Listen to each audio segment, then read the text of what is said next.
Going for a brain MRI is like listening to horrible electronic music and the loud drilling of a construction site while lying down in a small tunnel. I know this because I have been for several of these tests over the past year and a half. I live with an autoimmune disease called lupus. In simple terms, my immune system is confused. My body sometimes fights good cells instead of bad cells, and this can create inflammation in my organs. Last year, in April of 2014, I learned that I had brain involvement. It's difficult to explain exactly how lupus works because it differentiates in experience and severity for each person. However, I can tell you how it felt. I was navigating a path of uncertainty and exhaustion, encountering big questions about my future that did not have clear answers. I was experiencing intense headaches, shakiness, muscle aches, and in certain moments, I would suddenly feel disconnected or distant from where I was. I was scared. Suddenly, my life was not about what I wanted to do.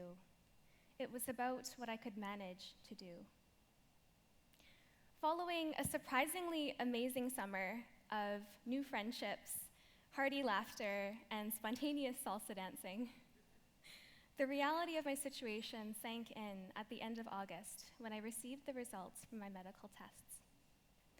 In September of 2014, I started a medical treatment for my lupus, and I was met with uncomfortable side effects, such as nausea, weight fluctuations, a bit of hair loss, and a lot of fatigue. However, I was also met with incredible support from my friends and family who brought so much light to the darkest days. Fast forward a few months, and it was December, and the cold, damp weather had arrived to Vancouver. I was struggling to find clothes that were warm, comfortable, and stylish. Because in addition to dressing for Vancouver's sporadic weather patterns, I also had to consider my equally unpredictable pain. Alongside lupus and the medication side effects I was dealing with, I also was navigating another condition that I have called fibromyalgia. It's spelled like this. Fibromyalgia is characterized by intense pain in muscles and soft tissues. Essentially, any pressure to tender points, including my shoulders, my arms, my abdomen, and my thighs, feels as though I'm pressing on bruises, which is very painful and uncomfortable. For these reasons, I was not a fan of wearing tight jeans, or closely fitted shirts, or multiple heavy layers, which were the styles that were in at the time. One chilly morning, I opened my closet to discover that I owned more pajama pants than real pants. I had been spending so much time between doctor's appointments and my home that somewhere along the way, I had completely lost my sense of fashion. After having a good laugh, I decided that this was a good time to rebuild my wardrobe. I chose to invest in a few high-quality pieces that reflected who I am and how I wanted to feel. At local clothing stores, I found relaxed fit pants that have an elastic waistband, which are amazing, by the way. I found loose tops that were still flattering, and I found light accessories that added a bit of sparkle and flair to my outfits. Not only did these clothes reduce the pressure on my tender muscles and reduce the severity of the side effects I was dealing with, but they also made me feel confident. I became curious to know whether others were also dressing to make themselves feel better in some way. When I asked my friends who were living with various physical and mental health conditions if they were dressing for their daily challenges, they all said yes, each with a story. We did not all have the same diseases or disabilities, but we did share similar symptoms, similar medication side effects, and similar emotional moments. I saw an opportunity for us to connect our individual stories to a wider community of empowerment and impact. I wondered, how might we alleviate our shared pain by exchanging our unique style strategies, by finding creative ways to build our self-confidence, and by owning our personal stories? I am answering this question through a social innovation project called As We Are. As We Are is an online fashion platform for people who are living with health conditions.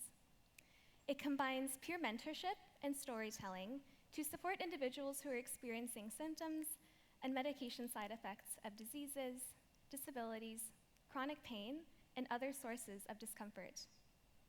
This is a place where comfort meets style, where functional fashion thrives, and where courage shines through.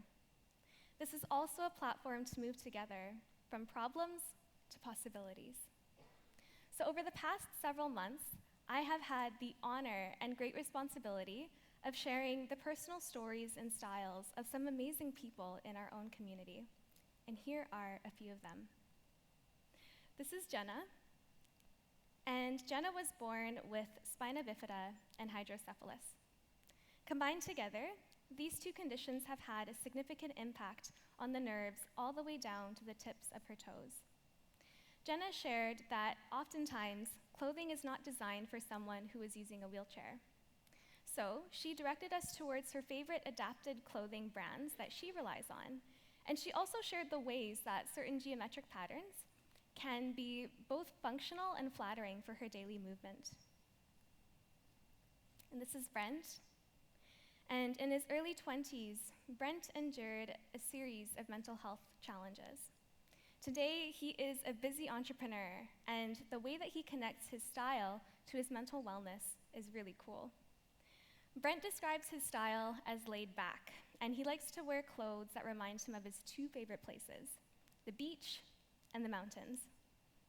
So when I interviewed Brent in the summer, that meant wearing flip-flops, comfortable fabrics, and some really neat accessories from his travels around the world.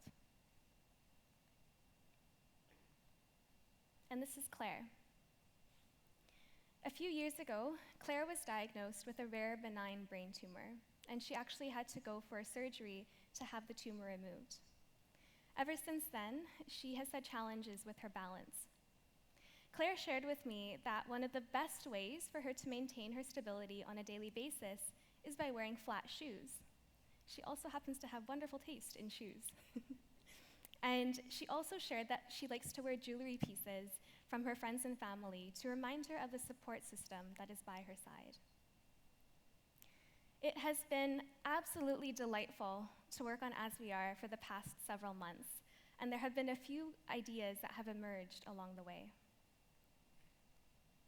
The first is creating a shift in our dialogue. There's a certain way of talking about diseases which can feel discouraging.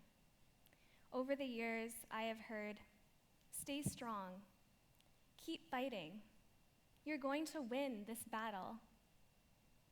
This battle. Raise your hand if you have also heard this before. Okay, so you know what I'm talking about. And while this language may have good intentions, it can also create a negative mindset of me versus my body. When someone is living with a chronic illness, the process to identify, treat, and heal different problems can take a long time. Going into remission, which is when a disease is not active anymore, can take even longer.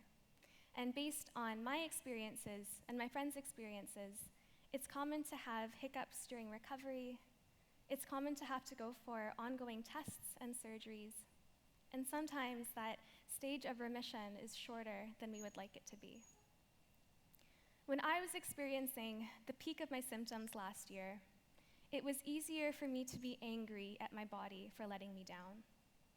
It was easier for me to spend my days watching TV, numbing my emotions, waiting for the phone to ring in anticipation of a doctor's appointment several months away.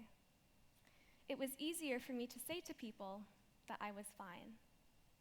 It was easier at first, but after several months, it was exhausting. I was tired of being tired. I was sick of being sick. The way that I saw it, my body was already at a war with itself. My immune system was confused and needed attention. The last that my body needed was added anger and stress and resentment. What it needed more than anything was love, care, kindness, and patience. Instead of developing a relationship of me versus my body, I nurtured a relationship of me being with my body. I learned to treat my body as my friend.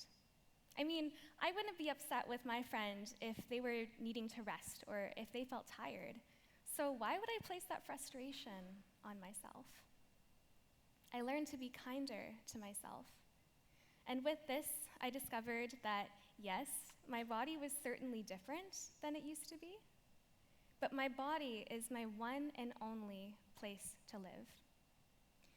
My hope is that together, as a community, we can shift our dialogue to recognize our long-winded journeys, to recognize our good days and bad days, and to recognize from a place of gratitude all that's going well, even when we aren't. The second idea I'd like to share with you is more of a statement. Health obstacles can feel overwhelming. While focus is often placed on living a vibrant life when you are feeling better, my intention is to create a space for us to celebrate and embrace who we are as we are in this moment. As we are hopes to feature stories and styles that are relatable, that make us smile, and that remind people that they are not alone in the challenges that they are going through. We need more positive spaces and resources like this to celebrate the present moment, to celebrate small steps forward, whether that's getting out of bed in the morning or stepping outside of the house for a breath of fresh air, or finding a personal style that's as unique and special as you are. As we are is definitely about fashion, but it's also about feeling empowered while living with a disease or disability. Each person I have featured on As We Are is extraordinary, not just because of the fabrics of their clothes, but because of the fabrics of their lives, in which they have woven moments of courage, fostered closely knit communities, and intentionally stitched together the values and activities that bring their lives meaning today, right now, as they are. For Jenna, this has meant volunteering her time with children and youth who live with spina bifida, just like her. It has meant earning a second-degree black belt in Shotokan karate, and it has also meant introducing a new companion into her life, a sweet little dog named Phoenix. For Brent, this has meant sharing his story on several platforms. It has meant creating high school programs for youth to enhance mental wellness. And it has also meant literally climbing mountains all across North America and soon South America. For Claire, this has meant writing a book about the impact of a brain tumor to provide an insightful and positive resource for others who might be experiencing a similar situation. We all have our own pain to deal with. For some of us, it's with our health. For others, it might be emotional pain, financial pain, or the pain of loss. It's part of life. And sometimes I think that it's okay not to be okay. As long as we can find our way out of that darkness and that pain, and recognize our ability to ignite a space with our light, our energy, and our passions. Sometimes it takes a breakdown to make a breakthrough. When I was diagnosed with lupus and fibromyalgia, it was like my whole world was being turned upside down. Thankfully, I have learned that life is like a snow globe, and sometimes things have to be shaken up for us to realize just how beautiful, magical, and precious it really is. The headaches I have experienced over the past year and a half have taught me to value moments of presence. The fatigue has taught me to be mindful of my time and energy. And the shakiness has taught me to value moments of stillness and peace. My symptoms still linger, but so does my hope. We cannot always control what happens to us, but we can control how we respond to overwhelming situations. And perhaps the greatest lesson that I have learned over the past several years is that in every obstacle, there is an opportunity to learn about ourselves and the unique gifts that we can share with this world, to listen mindfully and speak courageously, to shift our perspective and see our experiences from a place of gratitude, and to find joy in the simple moments that bring a smile to our face and make our hearts sing. And through these experiences, we learn lessons and practices of empathy, hope, and connection. We learn that we're actually a lot more alike than we are different. I see each person's story as a dot. Some dots are close together, whereas others are farther apart. And the best way to see the bigger picture, the best way to create vibrant communities, and the best way to shift our dialogue is by drawing the connections between them. Thank you.